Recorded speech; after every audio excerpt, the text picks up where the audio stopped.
In this case, all she has is the everybody would be getting Coke with the caffeine. Nobody would be getting Coke without caffeine. So you would want to do a control group. You would want to have a group that doesn't get caffeine. And the reason you would want that is you want something to compare it to. So that's the first issue. There's nothing to compare it to, so you need a control group.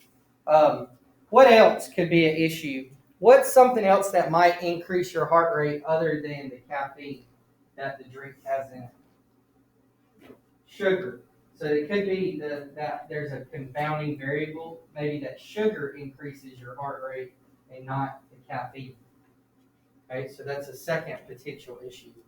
Maybe it's the sugar that increases your heart rate and not the caffeine. And then there's a third issue.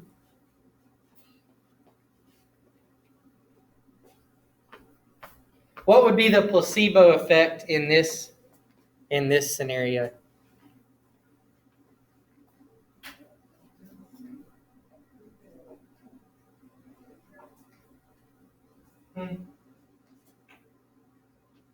In her experiment, would the people know what they're getting? Yeah, it says give each student some caffeine, so a Coke. So the issue here is it's not blinded. So the student would know they're getting caffeine. That's our third issue. Student knows what they're getting. So if you know you're getting caffeine and they're testing your heart rate, it may make you, it may actually make them more energized or whatever. So a higher heart rate. So we need it to be blinded. So I actually did this last year. Okay, we weren't able to do it this year. I haven't done it, but last year we brought in some 2-liter sodas of Coke and Diet Coke. And if you look at Coke and Diet Coke, you look at Pepsi and the caffeine-free Pepsi. Actually, it wasn't Diet. If you look at them on their labels, I didn't realize it, but the only difference on their label, every ingredient is the same, every single thing is the same except the caffeine. So we looked at their labels, and every single thing is the same except caffeine. So then we got like 30 cups, red cups. Took 15 of them. We put Coke in those. The other 15, we put the caffeine-free Coke, and we used Miss Smith's class to test. They didn't know what they were getting. We tested their heart rate. We gave them a drink, whether it was caffeine or not. They had to, first of all, they had to agree to the experiment to be in it. If they didn't want to be in it, they didn't have to be in it. But then we gave them one. They didn't know which one they're getting, and then like 15 minutes later, we tested their heart rates. Okay.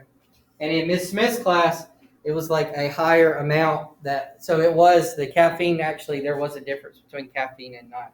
Now, there were also some outliers. Like we had a student that had just drank a whole Starbucks before she drank her Coke. So that could have made a difference. And then we had some students that had like gotten up and stuff that can make a difference if you're not sitting down, things like that. So we had to look at different things. But we were actually able to show that there was like a difference between caffeine and not caffeine. But that was because we randomly got people, we randomly assigned them to different groups. That was because we had a pretty big sample size and because we had a control group. So we had the non-caffeine and the caffeine. All right, so in number 3, it just says propose a solution to each problem. The issue was, I gave you the 3 problems. If you want me to, I'll pull it up on the board. But I gave you the 3 problems here. The first one was there was nothing to compare it to, so the way to solve that is by having a control group. So you needed a control group. The second one was sugar might also increase the pulse rate. So to do that, to solve that, you have to control for other variables. So the way we did that was the caffeine-free Coke also had sugar in it. So they had sugar regardless, so there wasn't a difference. The sugar didn't make a difference. The only difference in those 2 drinks was the caffeine. And then lastly, people knew they were getting caffeine, so they could have had the placebo effect, which means they automatically feel different. So we could change that by blinding so that people don't know which one they're getting. So those are ways to make that experiment better. So it wouldn't have been a really good, the plan that she has is not extremely well designed. So now we've kind of changed a few of the things that she did. So if you want to design an experiment to test the effect that caffeine has on heart rate, and I'll show you what we just talked about. So here's our experiment. Let's look at it. We're not going to talk about the SAT, but we are going to talk about the heart rate. So let me explain. So let's say you want to take the students and randomly split them into two groups, give one group regular Coke and the other group caffeine-free, and we compare their change in heart rate. So you start with, when you're drawing a diagram to show your design, you start with how many people are you going to use, and in this case we just said 100 students, okay? We're going to randomly assign them. That means randomly put them into two groups. Half of them will be in group 1, half of them will be in group 2. The ones in group 1 will get Coke. The ones in group 2 will get caffeine-free Coke. And then at the end, we will compare their heart rate increase.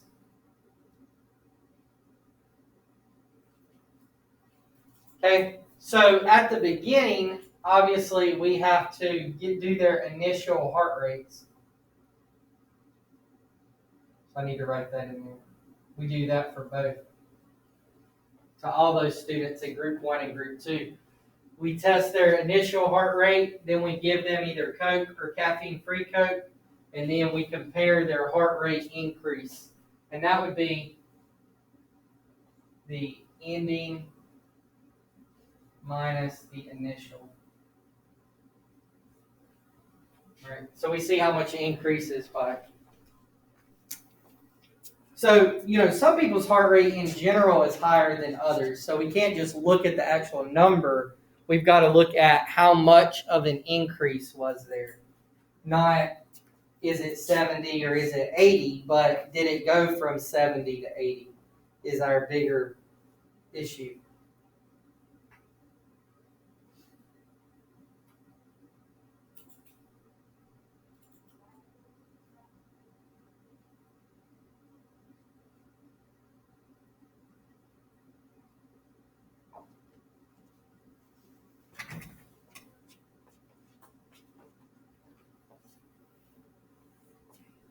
So again, when you're designing an experiment, you can do it it's almost like you're making a picture, but you're basically just showing the three things that you have to show is, so you start with how many people are in your experiment. We just said 100. We just randomly chose a number.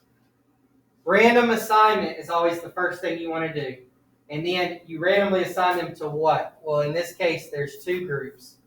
What do you do with those two groups? You take their initial heart rate. Then, what are the two treatments? So you always want to make sure you have a treatment group and a control group. Well, the treatment group is getting Coke. The control group is getting caffeine-free Coke. And then at the end, your two groups should always be compared. And we want to talk about what we're comparing. We're comparing their heart rate increase. So the ending heart rate minus the initial heart rate. So that's page 1 of this little lesson here on that says, would you fall for that? So now we're going to go and look at page 2 here in just a second.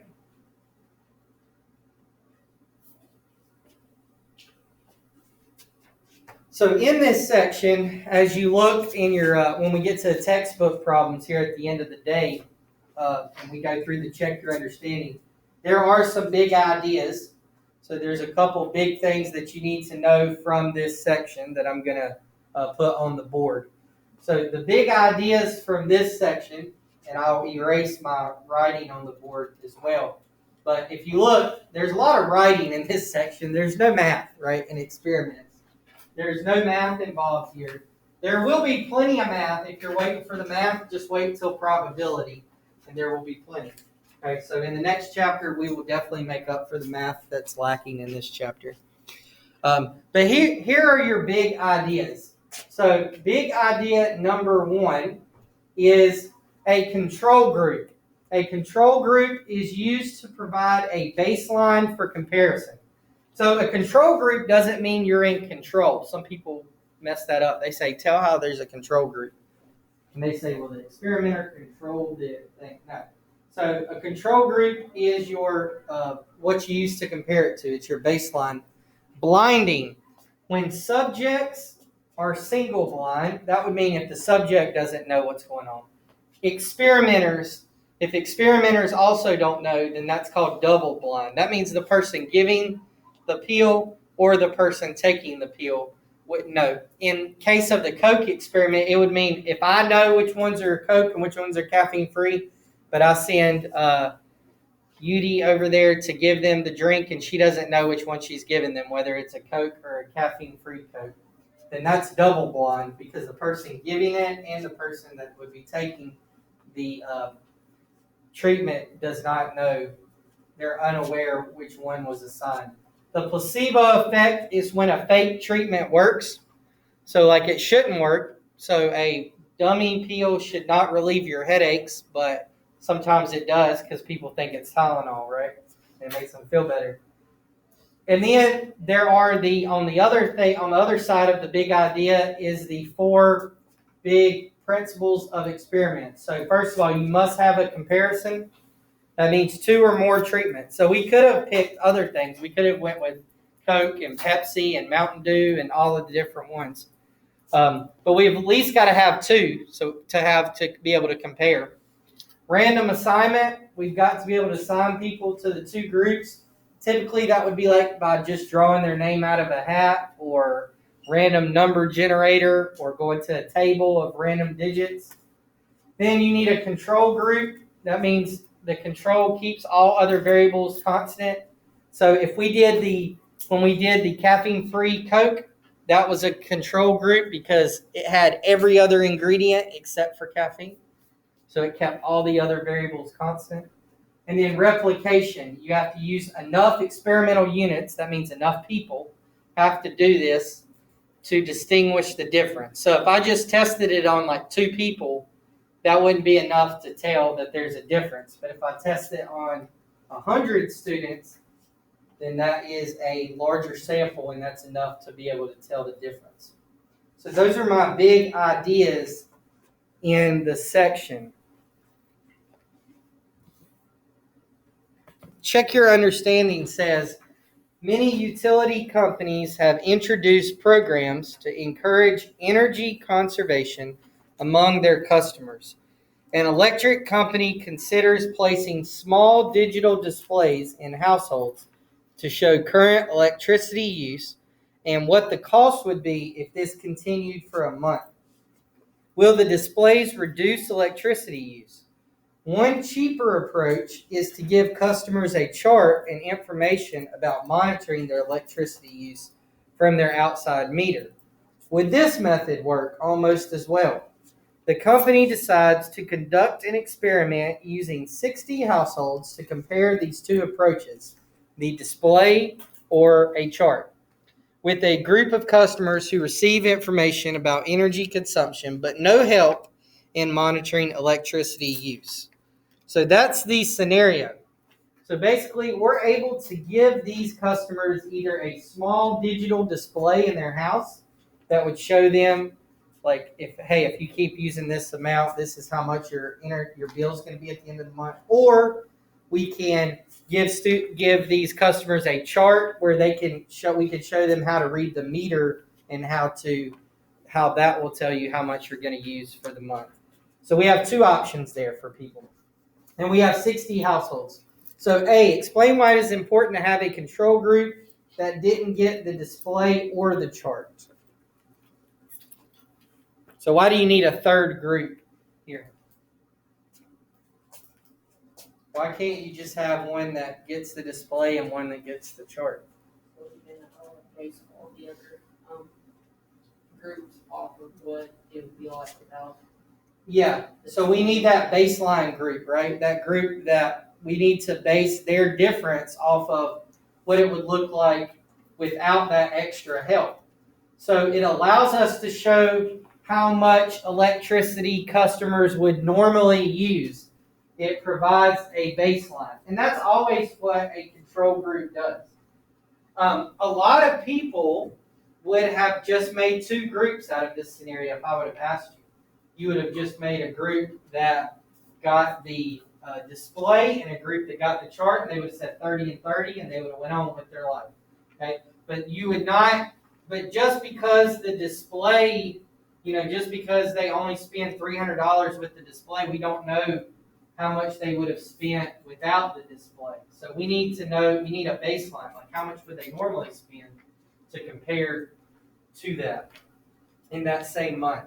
So B, describe how to randomly assign the treatments to the 60 households. Now there's a lot of different ways, but the key is in B, the key here, and I'm going to zoom in and scroll over.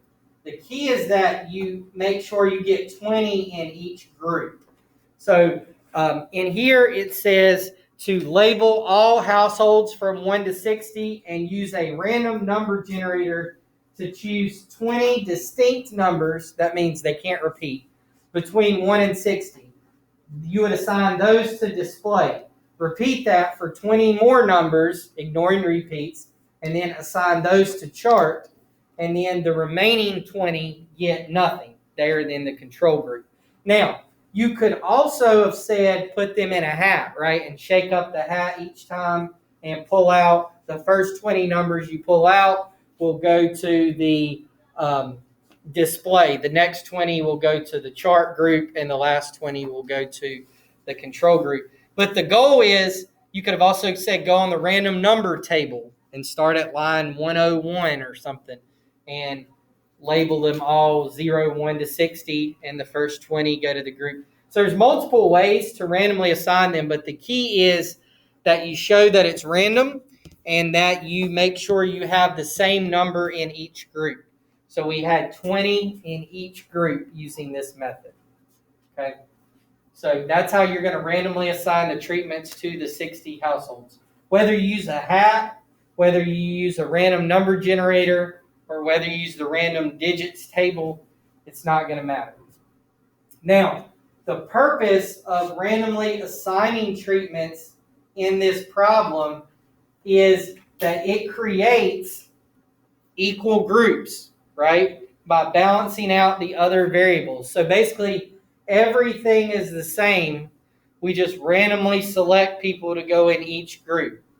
So it balances everything out. It gives you equal groups. So in this case, we have 60 households. We get 20 households doing what they normally would do. We get 20 households that now have a display, a digital display in their house. And we got 20 households that now have a chart that shows them how to read their meter. So we've got 3 equivalent or pretty equal groups that the only difference in those groups is whether they have the display, the chart, or nothing. If we didn't do that and we just let them pick, then, people that wanted to save money might choose the display group. People that didn't care about saving money might say, well, I'll just be in the nothing group because I don't care. So we're not letting them choose their groups. That's a huge thing. You can't let people just choose what group to be in. You have to randomly assign them to a group. All right? And then lastly says create an outline showing a completely randomized design for the experiment. And that is exactly like we did with the Coke problem. Okay? So we will start with, as you do that, you would start with the 100 or the 60 households. Okay? So that's way out here. Let me go to the very end. So you have 60 houses. You have random assignment. And what are you doing? You're randomly assigning them to 3 groups.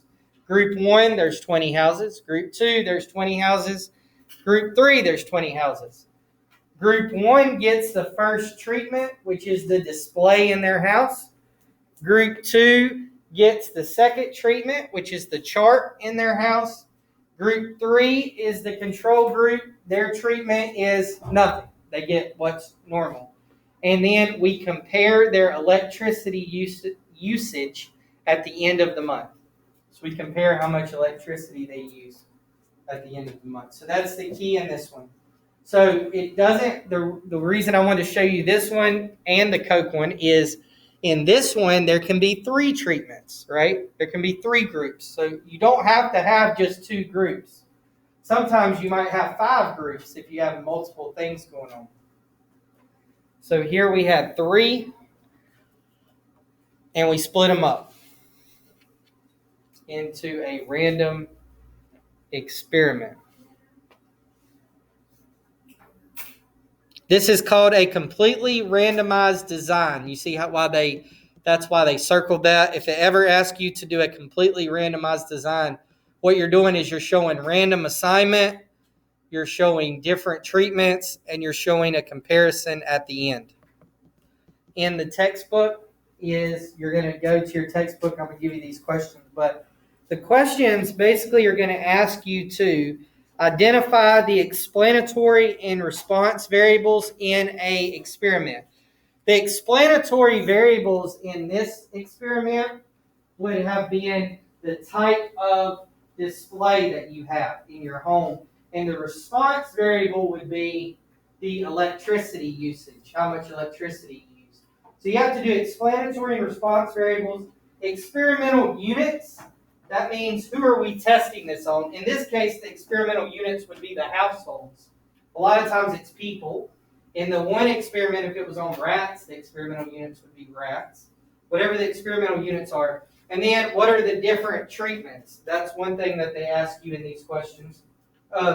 Explain why it's necessary to include a control group. So that's a question that's asked. In this case, it's necessary so that we know what people normally spend on electricity in a regular month without anything. And then there are a couple other ones where it wants you to look at the experiment and just see if you can find a flaw in it. Like how we looked at Miss Gallus's experiment and we saw that everybody would be getting caffeine, so there was a flaw there. We needed to change that, how they would know what they were getting. So those are just a couple things you're going to look at. So these are all writing questions where you're just going to explain as you go through the process. So it starts on page 263, and it's questions 53 to 58. So there's 6 total questions on there.